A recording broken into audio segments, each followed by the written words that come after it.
নির্বাচনের আগে গণভোট কোনোদিনই মানবে না বিএনপি। সংবাদ সম্মেলনে নেতারা সুপারিশে অগোচরে পরিবর্তন জাতির সাথে প্রতারণা।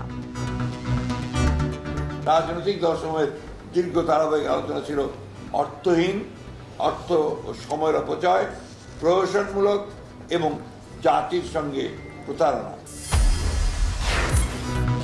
ফেব্রুয়ারিতেই নির্বাচন চায় জামায়াত, তবে আগে হতে হবে গণভোট। কালকের মধ্যেই সংস্কার আদেশ জারির দাবি।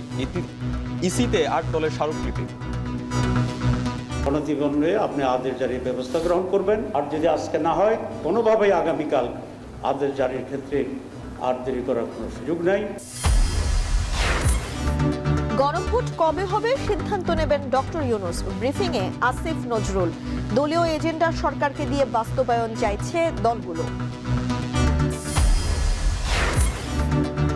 কারো দাবিতে শাপলাকলি প্রতীকের তালিকায় যুক্ত হয়নি বললেন ইসি সচিব। এনসিপি বলছে শাপলা ছাড়া নির্বাচনে অংশ নেবে না।